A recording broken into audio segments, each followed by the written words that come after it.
So I want to introduce a concept here. I guess if you've watched my lecture on API design, then you kind of already know this, but I'm just going to say it here on the stream because a lot of people probably haven't seen that. So what I want to talk about here is just a mental model for understanding the way that projects develop over time. And what I want you to do is put on your imagination cap, your little like fantasy, like unicorns running around and trolls under bridges and I don't know, a winged Pegasus, certainly. Obviously those would be there, as would a griffin. Imagine that fantasy land that we call project state space. And I know it sounds a little fancy, but all I want to do is basically just have a geometric representation, just some totally abstract representation of basically saying you are here on a project. So day 0 of a project, which is essentially what we're at here, we made a prototyping layer, it's self-contained, so we can pretty much think of today as like the starting point for the actual game. Like the engine of the game and the game itself, that is what we're starting today. So essentially you could think about it as like kind of this project state space as a like you are here kind of a thing, where we have absolutely nothing. We have nothing, right? And in our imaginary project state space, there is some like end state up here, right, which is what we will ship, right? So there's some, imaginary geography of projects and the state of the project, what's in it and how it's designed and all that stuff, where we start somewhere and we go and we end up somewhere else, right? And that somewhere is the finish. That's the full-on completed project. Now, as anyone who's ever done a project knows, but of course some people are maybe doing projects for the big project for the first time on this stream, but a lot of people probably have experience with some kind of programming if they're following the stream. You know that it doesn't look like a straight path, right? It's not like you start with nothing day 0. This is day 0 of your project, and this is day who knows what, 700 or something, right? And you're talking about, okay, it's a linear path. Every day I do a little bit of work, I get closer to that ship state, and I'm just done. That's not at all how projects tend to go. If you think about how projects go, there's a lot of this sort of thing that happens, right? Like, there's all sorts of meandering, and you go around and you make changes that maybe get you even further away, and that was a mistake, and you kind of come back and that sort of stuff, and eventually you end up at the ship thing. But it's not this perfect line of sight. At day 0, you often don't even know what this thing looks like, right? You don't have a perfect vision for exactly what the code you're going to ship looks like. You have nothing, and you have a vague idea of what it probably looks like. But if it's a project of any complexity, if it's not Hello World, you probably don't really have an idea of what that actually looks like.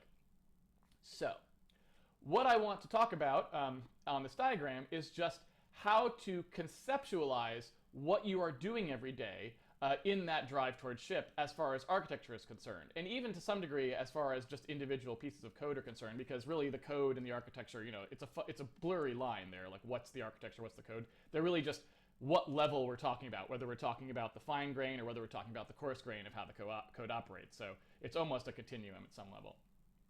So what I want to talk about is the fact that when you are at a particular time, it doesn't have to be day 0, it could be any day. Like we could be somewhere a little further along, maybe we're on day 100 or something like this, right?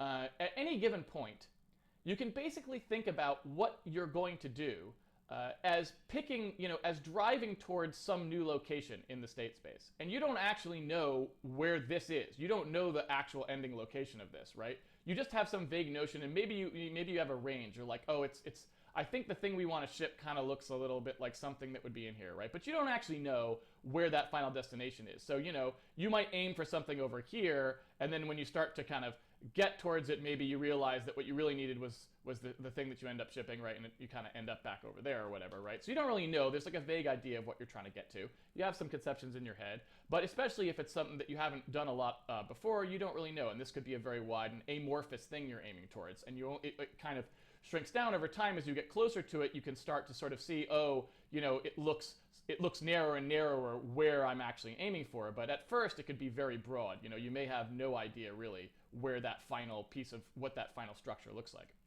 So on any given day, what you're sort of doing is you're doing like a dead reckoning and going, okay, from where I'm at now, And given the code that I'm trying to write right now, whatever it is, like maybe I'm trying to upgrade the object system because it can't handle some of the things that we want it to do in the design right now, or it's really inefficient, we're trying to optimize it, who knows.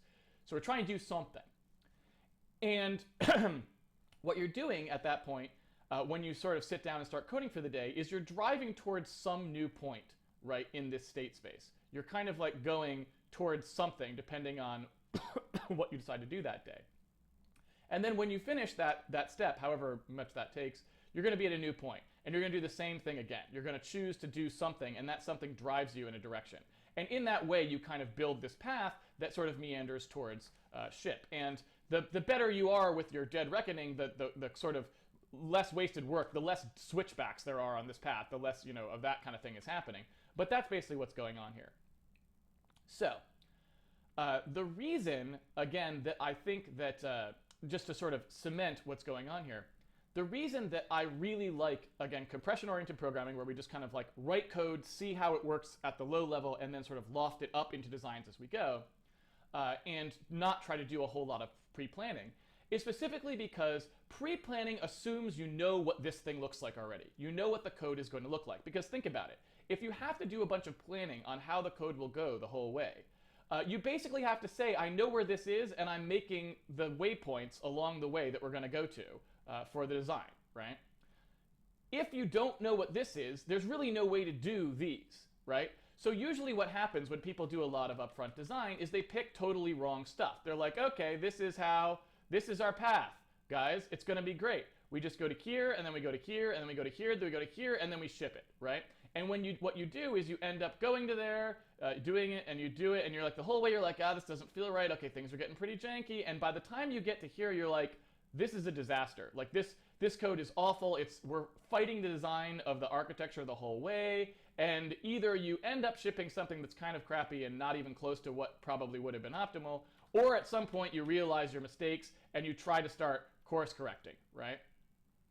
And so upfront design is basically putting in waypoints on this map, but you're putting in waypoints when you don't know the destination.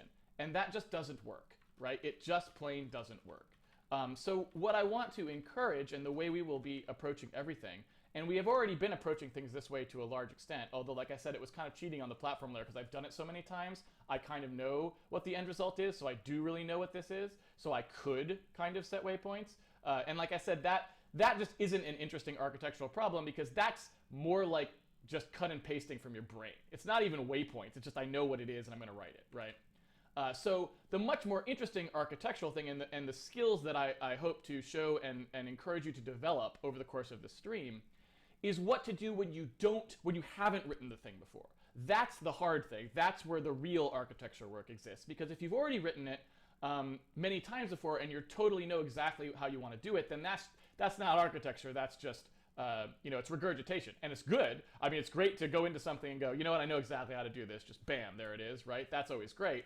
But that's not being a code architect, because you were the code architect. You were doing that before when you learned how to do it, right? And so what I want to talk about or not what I want to talk about, what we're going to constantly sort of focus on as we go through the stream and have opportunities to do so is focusing on how to actually do this process much more efficiently. And again, what I want to encourage is not to set those bogus waypoints, not to look too far ahead. So what we are constantly going to do is we're constantly going to basically take a sort of an explore and then lock approach. We're basically going to do the opposite of that waypoint. Instead of picking a set of things that we think are the directions to go, right, which may turn out to be wrong ahead of time, instead what we're going to do is we're going to take our space, wherever it is, we're going to explore around the space, and we're going to see what we find in that space. When we find something that we feel is along the path to shipping,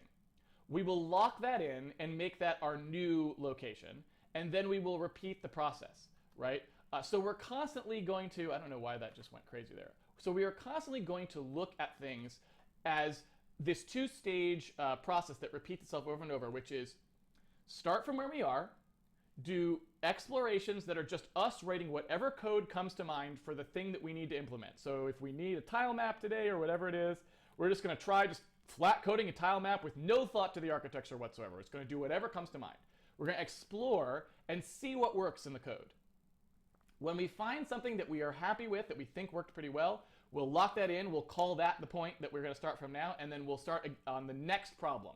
And in that way, what we hope to do is basically assume that there is, sort of a gradient along the path to shipping, that you can learn to sense as you gain good programming skills, that you can learn to sense when architectures are good and bad, and you can basically say that there's kind of this trough that goes to shipping, right? There's like a hill climb you can do, where you can basically say that like this appears to be good when we look at the code, and this is like okay, and this is maybe fair, and this is like bad, and this is like object oriented over here or something. Okay, I'm kidding, object oriented people, I'm sorry, I joke at you a little bit. There's bad, and then there's just awful is over here or whatever, right? And so I guess what I'm saying is that what we will assume is that generally, as you become a better programmer and have more experience with code in general, you will learn how to do this sort of sensing of where you are so that you can pathfind to these things, even though you don't know the destination, by doing an exploration and accepting step, right? Such that when you do architectures that are new that you've never done before, for things that you've never done before, you can still leverage all of the experience you've had doing other things to get you to a good point, right? And so that's kind of the model I want you to think about in your head. I don't think you can do waypoints for an architecture you've never done before. I've never seen it work, and I just don't think it probably does. But what you can do is once you've had some experience programming, you can learn to sense the gradient. You can learn to sense where you are, and you can constantly kind of course correct to stay in that trough of good design all the way to the end. So that you minimize the degrees out into the bad areas that you would have had if you predefined your waypoint to be here and drove towards it and just had disaster zone the whole time, right? So this is how I want you to conceptualize what we are doing. As this project state space, it's got a channel to good, right? And our goal is to constantly sense whether we are in the channel to good. And when we sense ourselves going outside it, we're just going to have to course correct back in and make sure that we stay there, okay?